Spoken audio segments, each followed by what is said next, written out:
Hope everybody's doing well today. I want to welcome my man, Delay, to the Unimpressed podcast. And I'm unimpressed that first time I got to meet him one-on-one. Yes, first meeting was a virtual show. I thought went well. I didn't know that you had the personality that you had until we hung out. Because like when the first interview, you were like, so tell me about yourself. This is the Unimpressed show. My name is John. I'm Rich.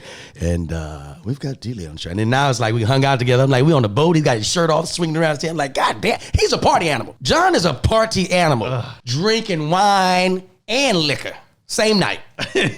Same night. I saw And look at me. I feel terrible. I barely got up this morning. Nah, man, you look good. You I look barely good. got up. We had a long night. We were partying with some barefoot women last night in the club. Not partying with them. We happened to be in the club and they were partying bare feet. I didn't know that's how they get down in South Carolina. You don't have to have shoes on in the club in South Carolina. You can just come as you are. Yeah, they don't She hadn't care. had a pedicure in probably, 6 months? I looked at that too. Yeah, I saw that too. And it was like, it's something about me. I don't like to see half painted toenails. It just does something to me. It's like immediately turn off. Yeah. Half painted, because she was a cute chick. Yeah, she was cute. But her feet game. And she had a bunion on the pinky toe, and then the other pinky toe didn't have the full nail. I was evaluating her feet last night. I was. I think it was the alcohol that did it, but I was like, And then y'all jerked me out of there early. You know what? I think we saved you. Now, you're going to tell this story for a long time and feel like, because you probably feel like we cock-blocked you. Let's be honest. Yeah. It was Tyler's idea to leave. It was. Yeah, Tyler's idea to They leave. didn't fit Tyler's mold. Right, and Tyler's like, let's get out of here. And you were already in the paint. Yeah. I saw you working her too. You was like, hey, listen, I got a boat. You know what I mean? 32 feet with the console. We got all this stuff going on. And I'm like, well, he is working. And he's like, bartender, get her a drink. I was like, oh, he about to close the deal. Tyler was like, let's get out of here. Yeah, let's get out of here. Let's get out of here. And I Then- saw y'all faces when y'all were leaving. Y'all took a look back at each other. Yeah. And it was like, au revoir. Au revoir. Till next time. And then y'all took me to Ink, Took you to Ink. and it was closed. Yeah, that was a bad move. And then I started feeling like, shit, we probably cock-blocked this dude. He had it, I mean, that was you had it set up perfect. That's the perfect alley-oop. All you had to do is touch it and the ball was going in. And I didn't want to tell you, but Tyler is the one that suggested Ink. We get to Ink and it's nothing. Yeah. And I probably should say I'm married too, just for the record. What does that have to do with anything? We're talking about a man having fun. What is that marriage? See, people always want to bring up marriage when we talking about fun. Guess what? When he got home, that woman was still his wife. So what are we arguing about? She came and she cooked crab sandwiches for us and sweet potato fries. He got a good family. She understands. He go out and talk a little shit with the guys and flirt. Girls understand it. I got a lady. She understands. You know, last time we got together, I didn't have a lady. Oh, really? Nah. Let me rephrase that. I said last time we got together, and it sounds like it was a sexual thing between two men, and that's not the case. Last time that we did an interview, I didn't have a lady. Yeah. So what changed? This is gonna be probably the most raw honesty, and I'm a tailor it so the audience understands it, and even the family can sit around and listen to it. I got tired of throwing my meat out there every day to these women and letting them just have their way with me. I was slutting myself out. Yeah. Absolutely slutting myself out. And I didn't feel good about it. The breaking point for me was when I woke up and the girl had already left. Yeah. And had left a note, like a thank you note. It was in a card. Yeah. I mean, she planned this. It was in a Hallmark card. She left it there and with $40 in there. $40. And I said, this meat is not $40 meat. It's time to take it off the market. It's time to put it in focus with somebody that can appreciate it. And then, thank God for COVID. You know what I mean? I kind of can see, a positive side because it made me slow down. So your girl's in Atlanta. How'd you meet her? I'm glad you asked. I didn't think you would ask.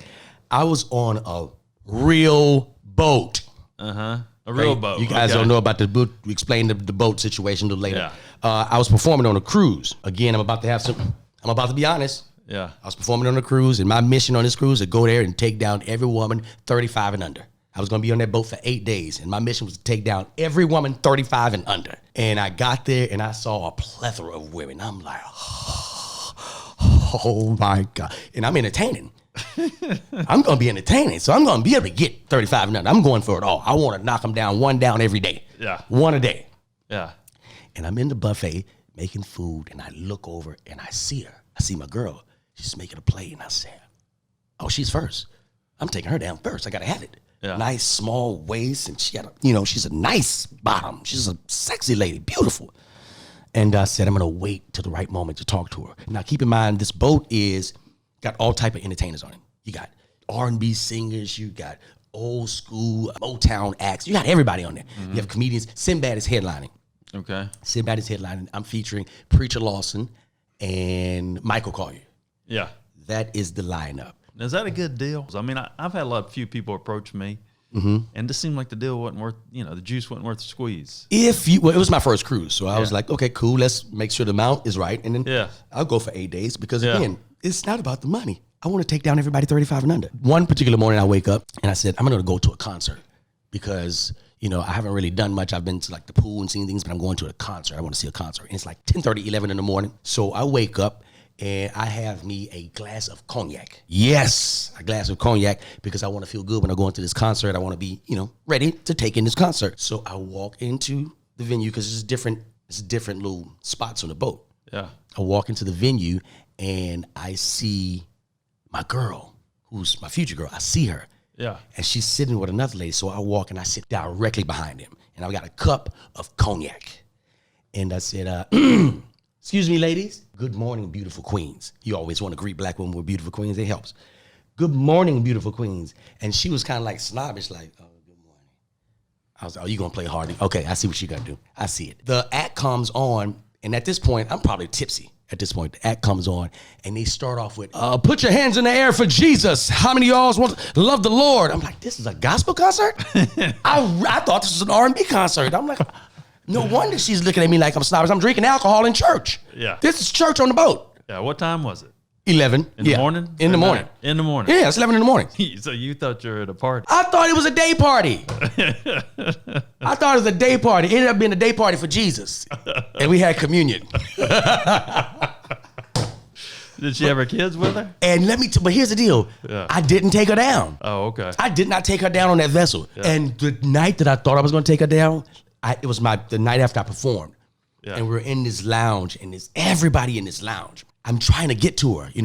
I've established this rapport with her, so I'm seeing her, each day. Yeah. And I walk up to her. I say, hey, listen, tonight it happens. She giggled. She's like, what do you mean? I said, tonight I want you. She said, that's not going to happen. Huh? Whatever. Here's my room key. I gave her the room key. And she looked at it, and she giggled. She said, listen, I'm not that type of girl. I'm like, yeah. None of you guys are that type of girl. None of y'all. She says, no, I'm really not like that. I came on the boat to kind of reflect and get my mind away from things. So like, I'm flattered, but no. So I said, you know what? You're right. Yeah. Let's just go along with it. But I'm not giving up. I'm just saying, let's go along with it. I'm like, you're right. Hey, could you walk Reverse me psychology. Reverse psychology. Yeah. Can you walk me to my room? She was like, sure. We get on the elevator. And it's like when we got up, everybody in the room looked like, he's about to go take her down. Look at him go. And I'm like, yep, that's exactly what's about to happen. We get on the elevator. We go up to my room. We get off the elevator. And she was like, this is a stop for me. Pleasure meeting you. You really need some friends, some good friends. When we get off the boat, I would like to have a conversation with you. I said to myself, bitch, conversation? I won't have sex with you tonight, ma'am. The boat is about to dock in 6 minutes. Please, I can get it done in 4. Please. The boat was about to dock in 6 minutes. Yes, man. And then finally, we got off the boat. I did not take her down. And she stayed in touch with me. And I was just like, I'm so mad I didn't get that. And then I said, wait, let's be mature about this. Let's see if we can see something else other than this woman just being a sexual cake to you. Yeah. And I realized, like, this is a good lady. You know what I mean? She's a solid lady. I need somebody to tend to me. I need a supervisor. Yeah. I definitely need supervision because I can jump off the deep end. And, she fit the mold. And I'm honest with her. Mm-hmm. I love women. She knows that. These women were here before you. They're not going to disappear when you show up. Yeah. So we got to figure out a way how we going to all coexist together. Now, I'm not saying this woman do some polygamy thing. No. I'm just saying that, like, the flirting thing, that's going to be there. Yeah. Your wife clearly understands. He's on the podcast talking about the shit. You can flirt. There's nothing wrong. There's nothing wrong with a little flirt, innocent flirt. Yeah. I can't help it, I can't help it. I can't help it. The problem is I could take it somewhere else. You know what I mean? Like I could, but I prefer to just keep it that. And I'm learning and I'm growing. I am growing. Now, when are you not on? I mean, you say if you're with your girl, mm-hmm. you're on all the time. Yes. When are you not on? When does your girl know you're not on? At night when we get into bed. Yeah. So you're on all day long? All day. Really? Day. And we get into bed, I'm like, hey, let's just chill out. I've had a long day. Well, I mean, seriously, what do they know if you're for real or not? Listen, that's the thing. I like it like that. I like them to be like, are you serious? I don't know. You tell me. I don't know. Let me tell you, because I do have this type of personality, I believe I can say things to women to make them like, is it telling the truth? For instance, I told you this. I think I told you this.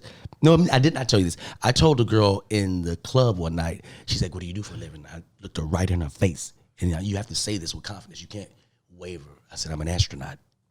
Yeah. Now you say that and you leave it alone. Because here's the deal. She has nothing for that. She doesn't have like, you go to astronaut school? She's like, what time you got to go to? She has nothing for it. She was just like, oh, okay. And she doesn't know if it's the truth or not. Yeah. But when I said it, I meant it. I said it like I've been to the moon already. I'm an astronaut. And she was like, okay, that's good. I said, I got to go home because I got to get up early in the morning. I can't drink too much. I got to go to space. And she was like, okay, like how you getting there? Yeah. I was like, oh, she don't know shit. On a Nissan. And a Chevy, bitch. A Chevy. So it's all about confidence and how you say things. Confidence. Can we drink liquor on your show? I don't know. Why? Because I'd like a taste. You'd like a taste? Yes, do we have liquor? A beer. How about a beer? Hey, Stoney. Ask the guy named Stoney if there's any beers. Stoney. Man, Stoney, I'm sorry you were in the hospital for 10 days and nobody cared. And nobody cared. Ain't that a shit? Nobody called for him or nothing. They just like, we tried to reach him and he couldn't get in touch with him. And Stoney popped up 10 days later and then he cares about his job. Man, came back with a doctor's note. Yeah. Here, man, I've been sick. I've been weak. Oh, really? Yeah. Files. Get there. Get there. This man works the shit out of it. But he works as hard. To be fair, John works just as hard as everybody else that's around him. So, So Jack, you drink Jack? Yes, I like Jack. I like Jack Daniels. You like Jack? Yes, Jack Daniels. I found out a new liquor. It's called Uncle Nearest. I don't know if you heard of Uncle Nearest. You familiar with Uncle Nearest? I'm about to give you some Black history facts. Uncle Nearest is the guy that created Jack Daniels. Oh, okay. Yes. Now, this is in the 1800s. A black man created some shit. No, you didn't. Yeah. Give me this shit. So they took it from him. And the family members later on were kind of fighting. And then I'm not sure how they got to that point, but they ended up releasing another brand of the liquor called Uncle Nearest and giving him credit for it and kind of linking him to Jack Daniels as well. So his family has that. So it's called Uncle Nearest. It's strong. Uncle Leary's. Nearest. Uncle Nearest. Nearest. Uncle Nearest. Uncle Nearest. It's strong. Yeah, it's really strong. It's good. Do you ever get serious? Yeah. When? Man, I popped my Achilles. Remember I told you? That's when I met you. I met you when I popped my Achilles. Man, that was serious. But I don't think I had surgery at that time, though. No, I hadn't had surgery. That was serious, man, because I didn't realize how serious the injury was. Mm-hmm. I was playing basketball with King Kieran over his house. Yeah. He just got a new basketball goal put in his house, nicely out. Name in the center of it. It was just nice. And I was just going to use this court to just go work out. So when I popped my Achilles, man, I didn't realize what I did. So after the surgery, I'm like, oh my gosh, I can't do anything for myself. You know what I mean? Like I can't walk. I'm in pain, a lot of pain. And people ask like, how do you describe it? It's like having a baby come out your foot, out your ankle. And they got to open up the ankle and pull the baby out and zip the ankle back up and put it back. Like that's how it feels. Painful. So it was serious. I wasn't like, I just got out the house. I've been in the house for like 4 months. Yeah.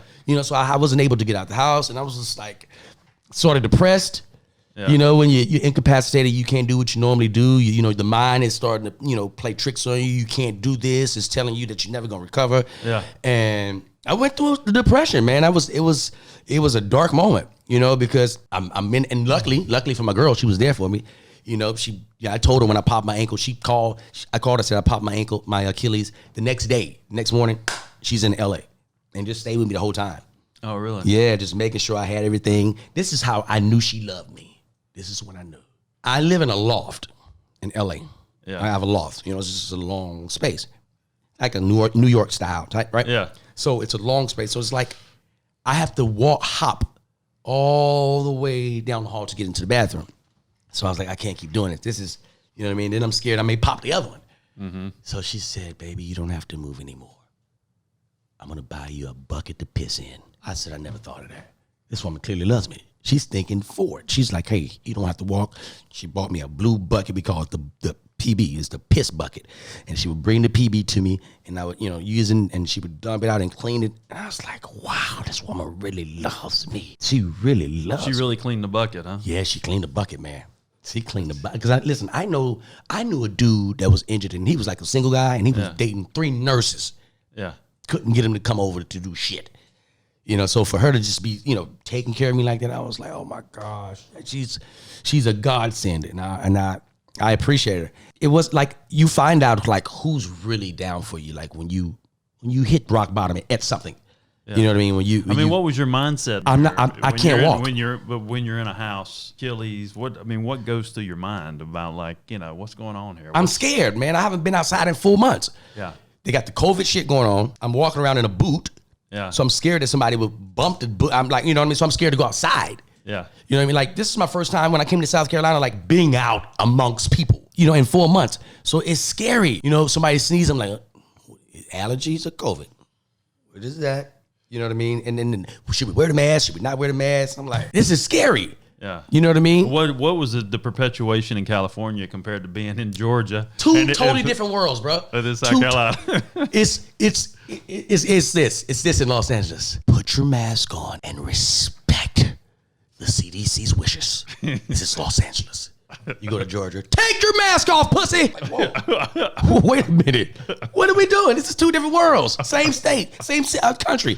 You know, so I was like, I don't know what to do. So I had to figure out what is comfortable for me. Yeah. Being around you guys, I'm comfortable around you guys. You don't have your mask, I don't have my mask. It's cool. Yeah. You know what I mean? But if you pull out a mask right now, I'm like, okay, shit, John, what is this? You just had a mask on. You didn't have a mask on for the last 2 days. And now you got a mask on. Yeah. I'm confused. So I guess it depends on the company you keep. If everybody's on the same page and you respect whatever somebody's doing. If you had a mask on and you like, hey, listen, I just prefer to be this way. But if you want to have your mask on, Stoney has his mask on, then I would go for it. Yeah. So, you know, it's just crazy being in two different worlds.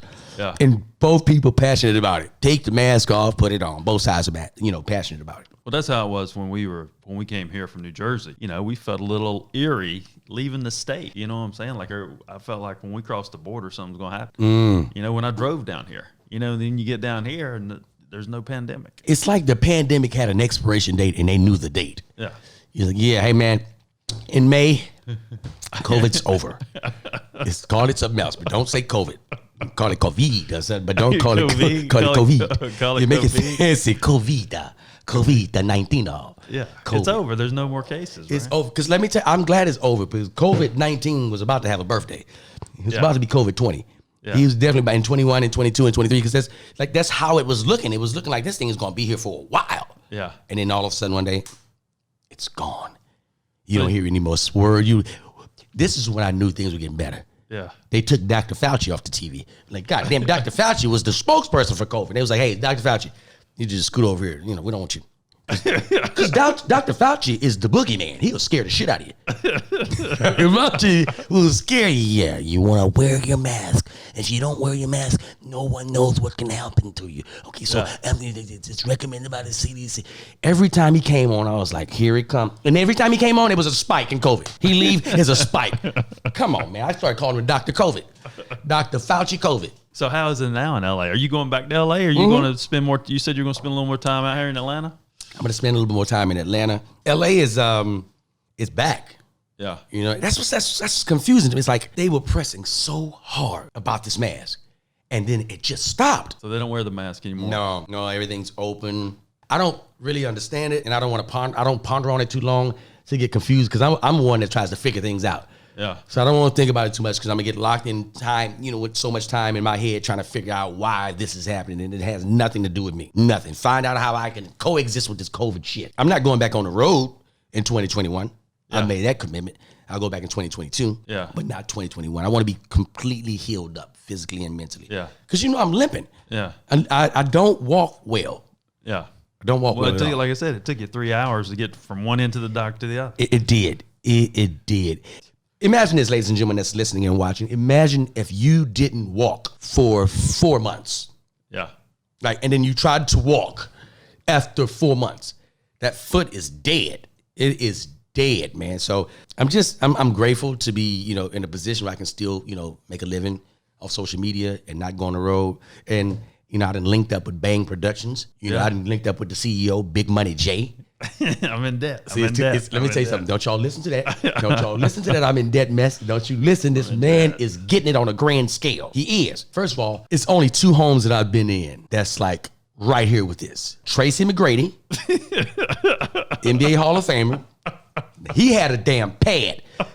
He invited me to his, listen to this, John. When I pulled up to his house, I said, God, hey, who goes to school here? I thought it was the university. I said, this is not a university? I thought this was the admin department. This is a home? Yeah, just come up here and get on the elevator. The elevator?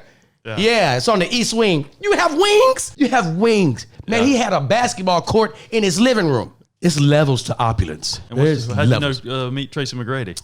I was doing a show with Bill Bellamy in Houston, Texas.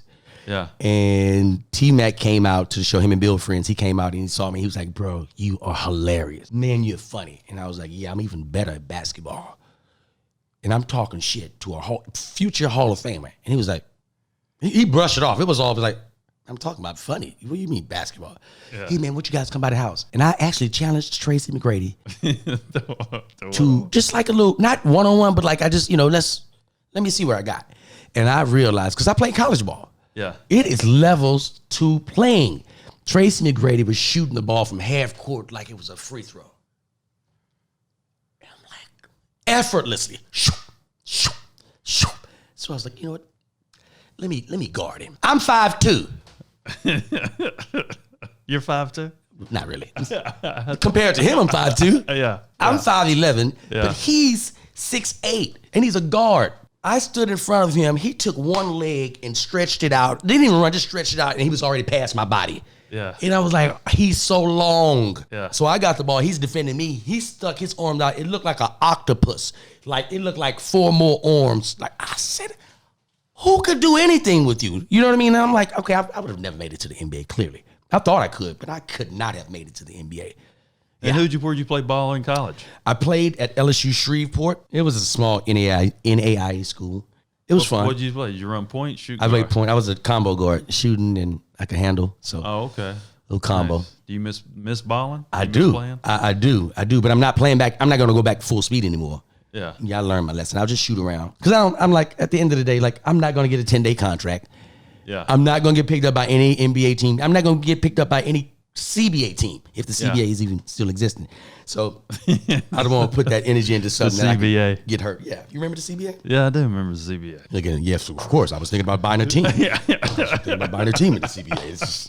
It's just, You're from Louisiana. You can tell me a little bit about that. Do you go home much, or see any of your family? Or I don't go home as much as I should. I don't like being in a place that doesn't make me feel good. You know what I mean? My family, like, it was, I had a traumatic upbringing.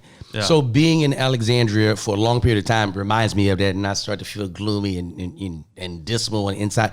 So I'll go back to, to visit family and feel, uplifted and feel like, man, this is, seeing family re-energizes you. Yeah. Until they start begging. Yeah. Until they start begging for money. Yeah. Like my family, they really think I'm rich. Now they really think, like you rich, but they think I am a wealthy, and I'm not.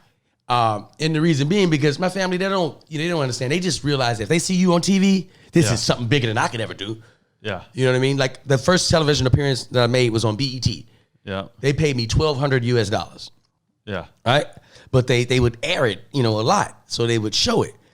My uncle saw the episode in which I was on, calls me. He says, nephew, I'm flying into town tomorrow. I got to come see you. Now, I know he doesn't have money like this to be flying. He's coming from Saginaw, Michigan. I'm like, okay. It's going to be good to see you. I haven't seen my uncle in like 7 years. Yeah. He shows up, and we're having like a family gathering. And he says, nephew, come here, let me talk to you, nephew. I was like, what's up? No, I don't want to talk right here in front of everybody. Come over here with me. Let me talk to you. I need to talk to you about something. I'm like, it's probably something about his health, and he don't. What's up, nephew? You're doing good. I've been watching you. I saw you. You're on TV. You're doing good. You're in school. You're doing good. I'm proud of you, boy. Look, let me hold $1 million, okay? I'm good for it. I said, what? $1 million. Listen, you don't have to tell nobody. I'm going to get it back to you in installments. You get unemployment, man. How you going to pay back $1 million? First of all, I don't have $1 million. I was on BET. You think BET paid a new comedian $1 million? No. For real. He really did that. He asked me for $1 million at a family gathering and was serious. And got pissed when I told him I didn't have it. You know what? See, that's that Hollywood shit, nephew. You get out there and you change on me. The ones that been there for you since the beginning. Change. I asked you for a little funky ass $1 million, and here you go with an attitude. Shit. Well, keep it. Keep this shit. I make it That's myself. a character. What's his name? His name's Uncle Sherman. Uncle Sherman. That's him. He's the funniest man I know. He's not a comedian. He's not trying to be funny. He's serious. Is that the same uncle, the thing you're talking about? No, that's not Uncle Roommate. Uncle Roommate was different. His name was Danny. Danny is Danny passed 2 years ago. Yeah. But that's not a sad thing. Danny did it his way. Danny was an alcoholic, and he went out like that. Like the doctor was like, hey, if you keep drinking, you're gonna die. He's like, all right, cool. Let me get a fifth of Hennessy. Like he didn't stop. Yeah. He did not stop. Now, I did something at his funeral, and I don't feel bad about it. Yeah. I don't feel bad about it at all. I don't know if anybody saw it, but I did it. I put a bottle of Thunderbird in his casket. Thunderbird. That was his favorite drink, Thunderbird. He loved. How old was it? He was young, man. He was like 50. Wow. You know what I mean? He's like 50 years old, but he just drank every day, man. Day drinking, everything. Day drinking, but when he's not drinking, Yeah. quiet as a church house mouse. Yeah. Nothing. The minute he started drinking, he started talking to the TV. That's how I know he's drinking. Come on now. Shit, solve the puzzle. Solve the puzzle. It's right there in front of you. US of A. Say the shit. Look at him. Talking about US of A. It ain't no damn US of A. It's US of A. Shit. God damn. He been drinking. Yeah. He has been drinking. If he's not drinking, he sit there and watch Jeopardy for 30 minutes and won't say shit. Won't answer one question. Just looking. Hey, nephew, you about to go to the store? I'm about to go to the store. You want anything? Give me some cigarettes and some Thunderbird. Hey, there it is. Hey, let's write that down. Uncle Sherman. Uncle Sherman. Uncle Sherman. Yeah, because like we were that. talking about D-Lay had a project called Uncle Roommate. Roommate, and I said he should do characters, and that's a good character because you can relate to that. I know It's him. very relatable. Yeah, very I relatable. know him. And like a lot of people think, like when I'm telling these stories about my upbringing, like that I'm just saying it to be funny. Like I really grew up in a house with 8 or 9 people in it. How'd that Did work? you hear that? How'd that It's work? 8 or 9 bodies. There's only 3 bedrooms. Yeah. How did it work? Yeah. I'm glad you asked. Yeah. I didn't think you would ask me. I ended up being roommates with my 40-year-old uncle. Thus the name Uncle Roommate. It's an Uncle Roommate. Uncle Roommate. It's like people. It's drugs. People taking drugs. People selling drugs. It's all kind of shit going on. And I'm 8 years old watching all this unfold, and he's 40. And my whole time in my young 8-year-old mind, I'm thinking like, don't nobody see nothing wrong with this shit? That's a 40-year-old man next to me in the bed. We got bunk beds. I got the top, he got the bottom. We got bunk beds. Yeah. Okay. And he doesn't care that I'm 8 Yeah. or that he's 40. He probably treated you like you were 30. He treated me like I was one of his buddies. He come in late night. It's like 3 o'clock in the morning on a school night. He don't give a shit, nephew. Nephew, get up. Oh, come on, nephew, wake up. Wake up, nephew. And I'm up, but I'm acting like I'm asleep because I don't want to deal with his shit. I'm 8. I got to go to school tomorrow. Nephew,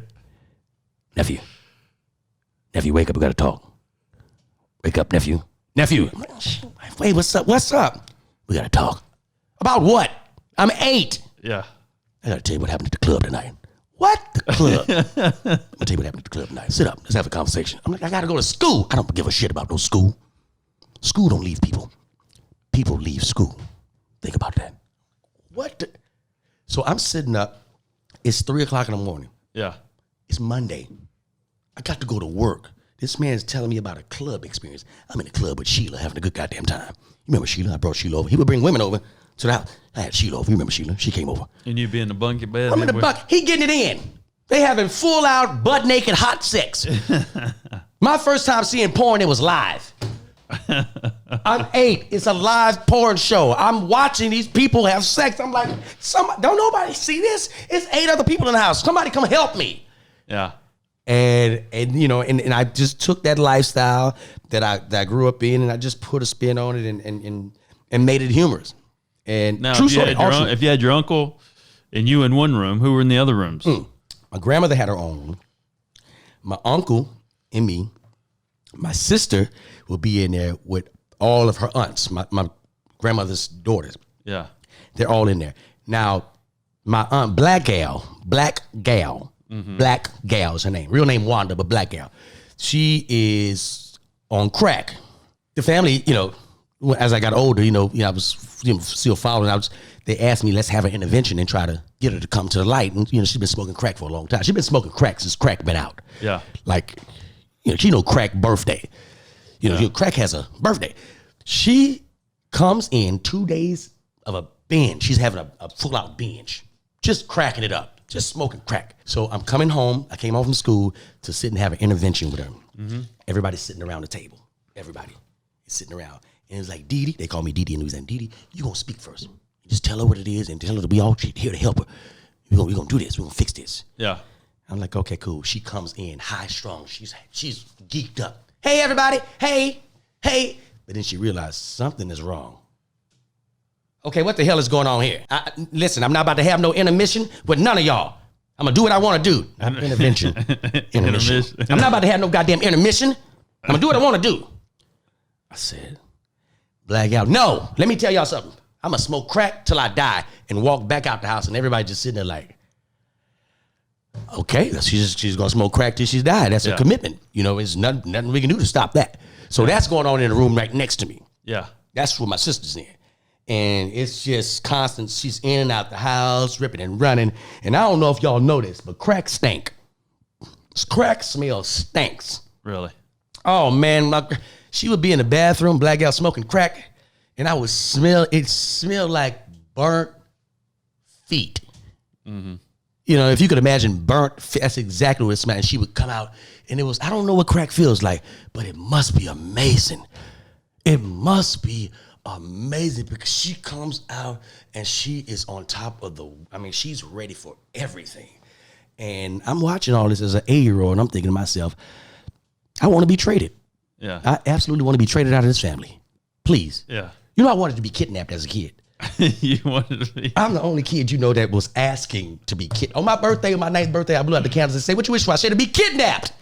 Put me in a strange van with a strange white man and let him drive me away. I'm tempting him. I'm walking outside with my shirt off. Hey, who got Kit Kats and candy bars? You can have me. My roommate is 40. I want out of this family. What's your thought process about moving forward in comedy and what's going on, coming out of COVID, out, everything's different? I think, personally, it is prime time for creators. Yeah. You're coming out of a position where people were locked down and they wanted things to see on the internet. And if you're one that could put out constant content, you're thriving. Because I believe if you feed them right now while people are locked down, once the world reopens and you've established a social media presence, I believe it goes hand in hand with a live audience. You know what I mean? If you're putting in this constant barrage of, I'm dropping 5 videos a week and I'm on to YouTube and I'm on Instagram and I'm on Facebook and all those different audiences are seeing me, by the time I go live at a live show, they're like, I can't wait to see you, D-Lay. So I think it's a perfect time for creators. When did the social media click for you? It clicked in cycles. For instance, when I was just a stand-up, I remember watching the social media movement with the King Key runs and the King batches, and I would say, oh, man, I got to learn how to do that. Okay, cool. Learn how to do that game. I learned how to, properly put out content. That's representative of me. Got that. That's just one aspect. Now, you got to keep putting out stuff, and now you have to grow that fan base. Mm-hmm. Now, after you grow that fan base, you have to curate that fan base to real ticket buyers. Yeah. You know what I mean? So it's steps and stages that you have to go through as a creator. And it keeps evolving. It keeps changing. Yeah. You know what I mean? You may be doing it like this, and the next is a new platform that just came out. Yeah. You know what I mean? So you have to stay abreast of what's going on and try to be ahead of the curve. And King Kieran, you talked about seeing him. He's always been kind of a big player in the space with social media. He's the one that told me, hey, man, because I was just doing videos, just being in this video. He was like, bro, you are funny. You say some of the funny shit off the rip. He said, man, you should just get your camera, look in the phone, and just start talking. Yeah.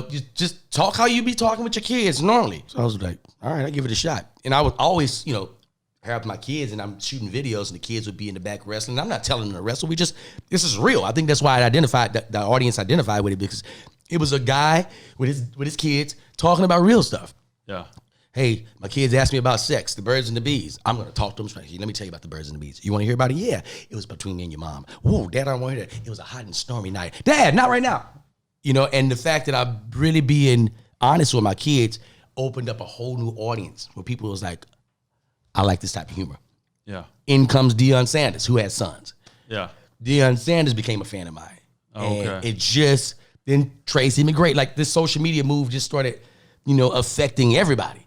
Yeah. You know, it's just, and I was like, oh, wow, this is what this does? You create a brand that, you know, that people like, and you steadily push this stuff out, you get a certain respect level from people.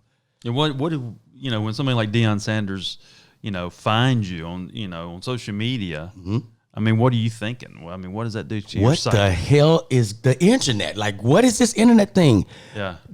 I would do these haircut videos where after I get my haircut, I would look into the camera like, oh, I look good. This looks, take it in. Oh, my, look at this haircut. Ladies and gentlemen, this is 47 women in South Carolina.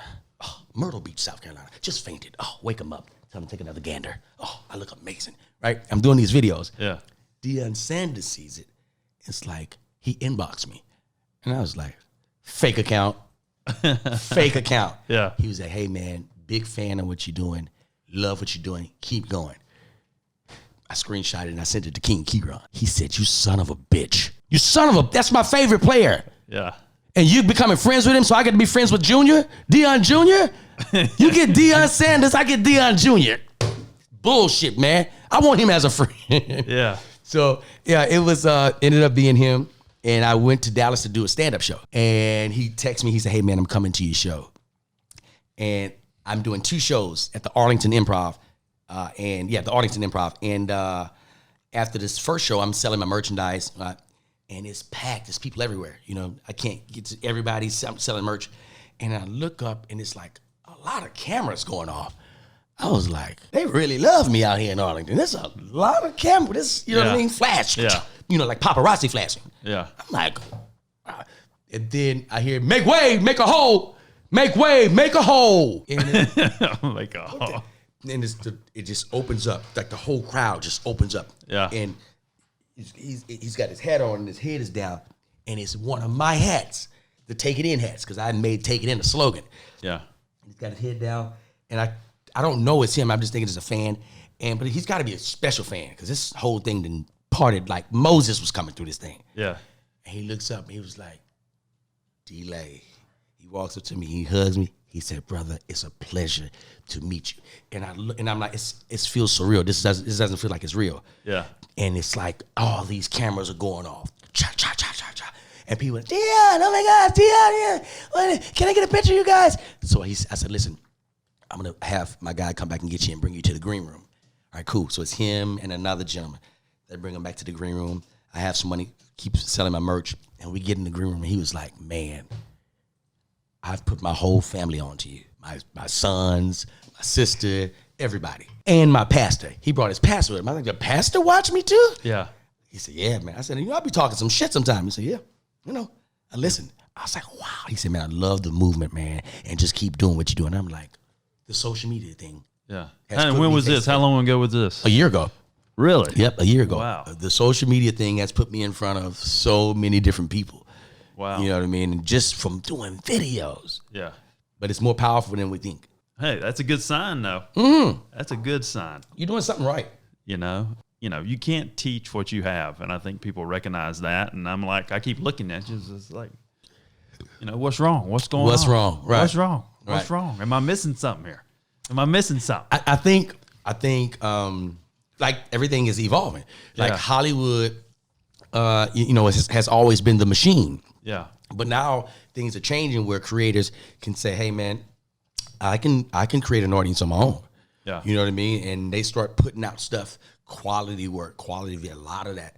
And then you start, you know, building that fan base. You build that fan base, and Hollywood has to pay attention now. Yeah. You know what I mean? Well, if you build value, they're going to take notice. Exactly. If you build the value, They're going to take notice. Be like, hey, what's going on over here? Hey, we want a little piece. Give us Hey Bang Productions. Listen, I know you guys are a porn production, and you're not a porn production. Oh, sorry, you guys are TV, just TV and digital. Yeah, this is what we want to do. We want to get with you. You know what I mean? They only move when the momentum strikes. Yeah. You know, Yeah. and I get it. It's nothing to feel ill about. It's just what it is. That's the business of it. You have to learn to adapt and to adjust to whatever climate that you're in. A year ago, how long had you been doing social media before you'd met Deion Sanders? Probably about 2.5 years. 2 years. Okay. Effectively, and understanding what I'm doing and just being focused, because it's a job, man. To wake up every day and put a video out, that's a job, and people just take it for granted. Yeah. People just take it for granted. And I realized, like, when, I don't read the comments often. I may take a glance at them, but people don't realize what it takes to get up and consistently put out content. Yeah. Man, this shit is whack. I've done 100 videos for y'all. Like, I don't get no, but you got to know going in that somebody's not going to like your shit. Yeah. Stay out of the comments. Get your ass out of them comments, because you'll have a blade to your wrist like, but they didn't like my 60-second video. Man, you better not read, leave it alone, and be confident in what you're doing. Yeah. Because that's the only thing that's going to carry over. Like, if you don't have confidence in what you're doing and you put something out, that internet is brutal.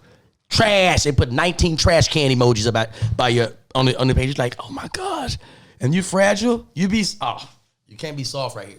You have kids. Mm-hmm. Tell me a little bit about your kids. What's it like? What do they think of you as a father, having delay as a father? Well, first of all, they came out of my balls. That's how all of that. That's how we started it. Yeah. They are, because if you're on all the time, you're on with them all the time. All the time, and they're like, bro, that's enough, Dad. No, it's not enough. It's never enough. But they are funny, man. They are funny. They're quick. Yeah. They're quick with it. And it's fun to sit and watch them interact. You know what I mean? Watch the sarcasm that they use on each other. And it's fun to watch. And I think they understand now, like, my dad just don't care. Like, this little kid, they have a friend. His name is Will. Will was their friend when they were like 8. My sons are 14 and 15 now. Will was like 8. And they were like 10 and 11. My son's birthday is February 12th, February 14th. So they're 366 days apart. A year and a day apart. Will is a white kid. He's not used to me talking like this in front of the kids. So, Will is like, when I'm talking to my kids, hey, man, get your shit together, bro. We got work to do, man. We got to get this stuff done. Will is like, what is going on over here? Yeah. What is this about? So one day, Will said, Mr. Delay, do you have to talk like that to your sons? I said, yes, I have to. Absolutely have to. He said, okay, I don't understand, but okay. Yeah. And I think their friends are seeing like, man, this dude, his dad don't, because I don't care. I'm going to say what I want to say. And I'm never going to say anything to hurt your feelings. I'm saying it to get through to you the most stern way I know how. Because I believe I teach my sons before the world teaches them. Yeah. You know what I mean? I'm going to teach my sons about sex before somebody teaches them the wrong way about sex. Yeah. You know what I mean? It may sound a little harsh to the world because we're in a PC environment. Yeah. Like, you get your ass canceled over anything. Yeah. Anything. I did a small tour of some universities. Yeah. That I could never go back to ever in life. South Dakota, North Dakota. It was an East Coast run, right? Mm-hmm. And they booked me. They knew what they were doing. They booked me. So I was like, okay, well, I'll keep it clean. And the advisor brings me in. He says, hey, D, we saw your YouTube, and we noticed you can get a little blue. So here's a few words that we don't want you to say. Hell, damn, ass, shit. Of course, you know the obvious, the F-bomb. I was like, okay, don't worry about it. It's cool. Yeah. I get into my act. So this is how I start my act. Hello, everybody. How are you doing? And like, yeah. I said, okay, I'm going to do a few things before we get started. I noticed that the audience may be a little sensitive. So I'm going to do a few words. Yeah. To just check and see what the temperature is of the crowd. Okay. Ass. No. So I said, oh, this is a really sensitive audience. Do you know, at one point of the show, I said the word coochie, vagina. That's vagina's synonym, coochie. Yeah. This little girl cried. She cried. Afterwards, the advisor brings me before the little girl, as if he's about to chastise me. I'm about to teach her something. She says, Delay. Now, you're supposed to be a professional. Now, this young lady is crying. I said, I understand. I said, I'm sorry that you're offended by the word coochie, but you have one. Does it offend you? It's going to be on you for the rest of your life. So you're going to be offended for a long time. So cut it off if you don't want it. Cut it off and call it something else. And what did they say? She stopped crying. She stopped crying because she did have a coochie. Yeah. And I wasn't being offensive, and I didn't say it. Coochie made her cry. So you got to be careful of how you address things and how you word things. I know in the last podcast we talked about your book. Mm-hmm. Right. What can we get out of that book? This is what I always would like the audience to take from it. Take whatever position that you are in life Yeah. at your lowest. Look at that book and see the journey that I took and know that we bleed the same blood and you can do it too. That's what it's all about. Yeah. You know what I mean? Taking somebody's struggle and saying, how do I get out of mine? Because as humans, we just want to see the next person do it to know that we can do it. Yeah. That's what it's all about. And when you read my book, you'll say, God, he went through all of that? Oh my, he watched this and he smoked crack? Yes, he did on his way to school. And look at him now. Yeah. That's what your whole life should be about. Look where I was and look at me now. And each moment should be about you improving. Well, hence that's comedian. Me and you have some candid conversations. Yeah. It is natural. We look up and it's 50 minutes and pass. 50 minutes. You know why? It's 50 minutes because you're rich and you don't worry about time. Rich people don't worry about rich, time. I'm in debt. I'm in debt. That's a t-shirt. I'm not rich, I'm in debt. I'm in debt. And in the back half, bullshit on the back of it. Delay used to be a card dealer, Yes. blackjack dealer Blackjack. in Vegas at the Wynn, right? Yes. Okay. Started off at the lowest casino, Okay. Main Street Station. The dealers don't even have uniforms. They just give you a damn name tag and you just figure out what the best fit is for you and you just go deal. That's how low end they are. They're very low end. So I worked all the way from the bottom all the way to the top casino in Vegas. I'll give you a rundown of it another time of how we got to that point of me moving from the bottom to the top. So I'm dealing in Vegas at the Wynn, and this guy takes out a marker. Marker is a line of credit for $25,000.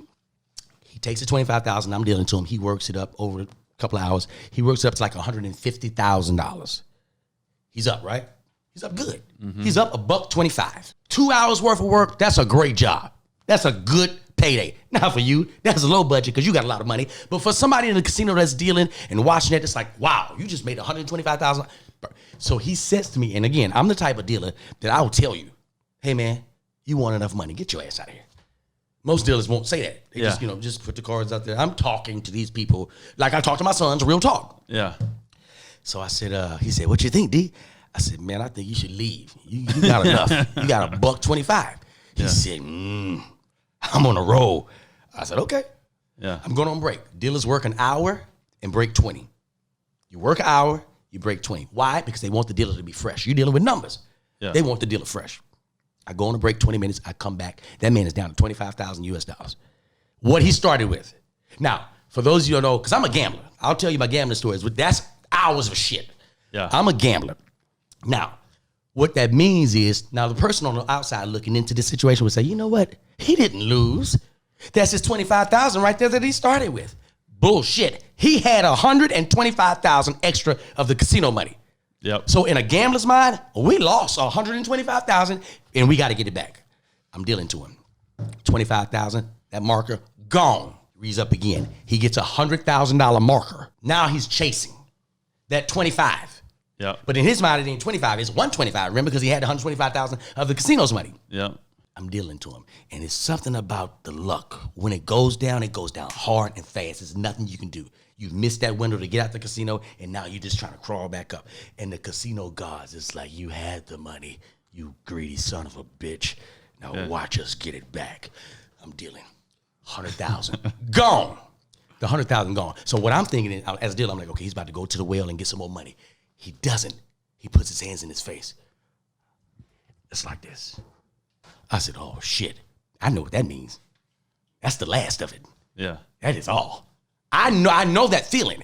Yeah. So I was like, he don't have no money. It's gone. I said, how much total? He said, man, I don't want to think about it, man. It's like almost 300,000. She's going to kill me. She? Has somebody else involved in this? Yeah, man, I got that money out of our account. Our? You took the money out your wife's account?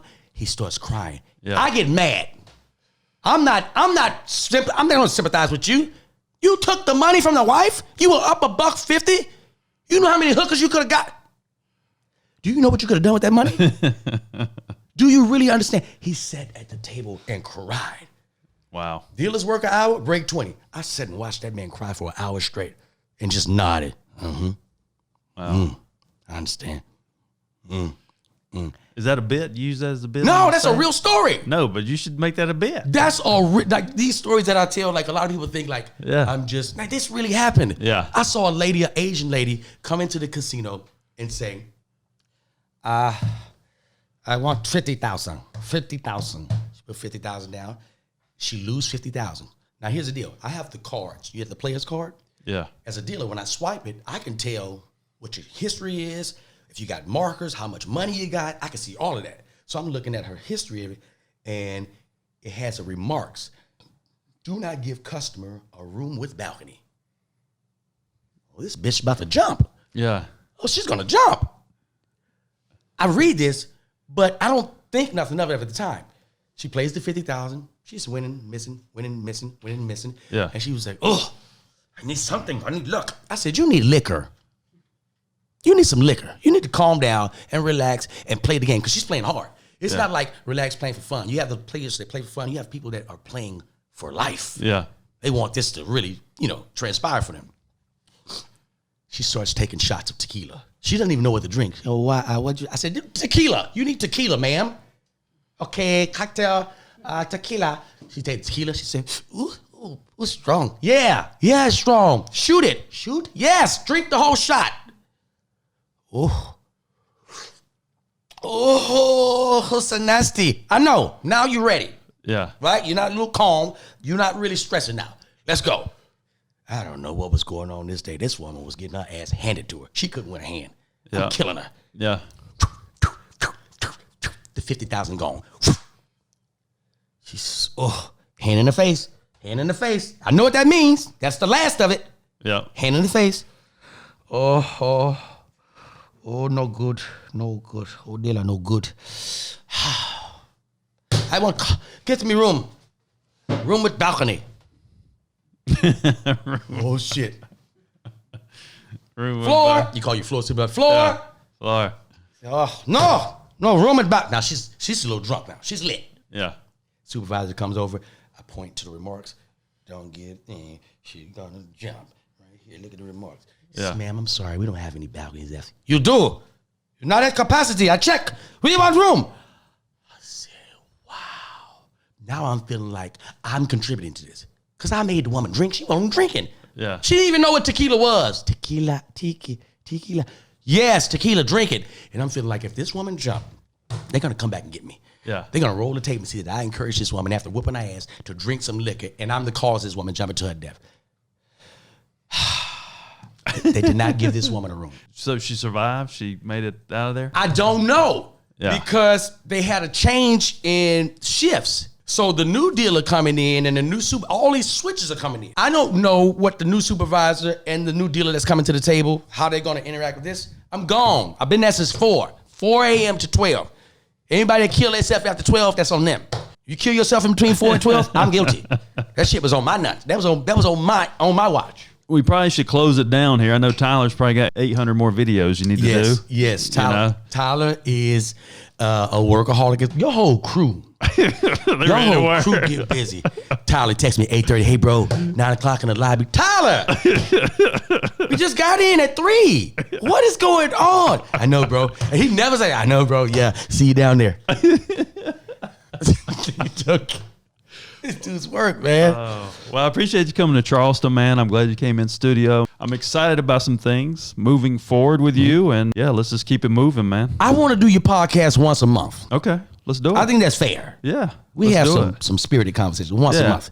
I just have one request. Yes. Can we have some liquor on deck? Yes. Yes. We'll have the liquor on deck next some time. Titties. Yeah.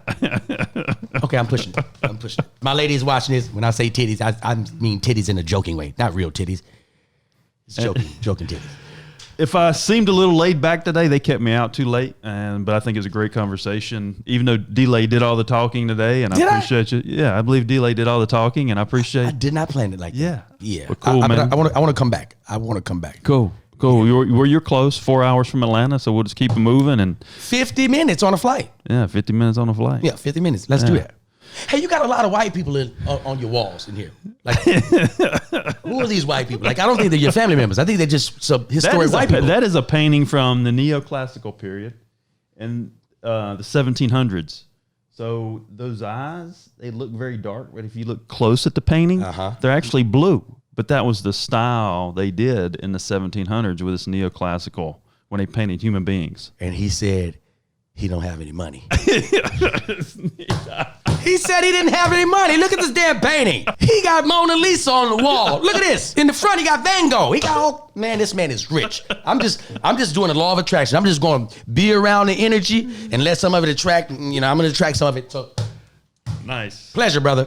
Nice. Glad you came on. This is John Edmonds Cosma, the CEO of Bang Productions.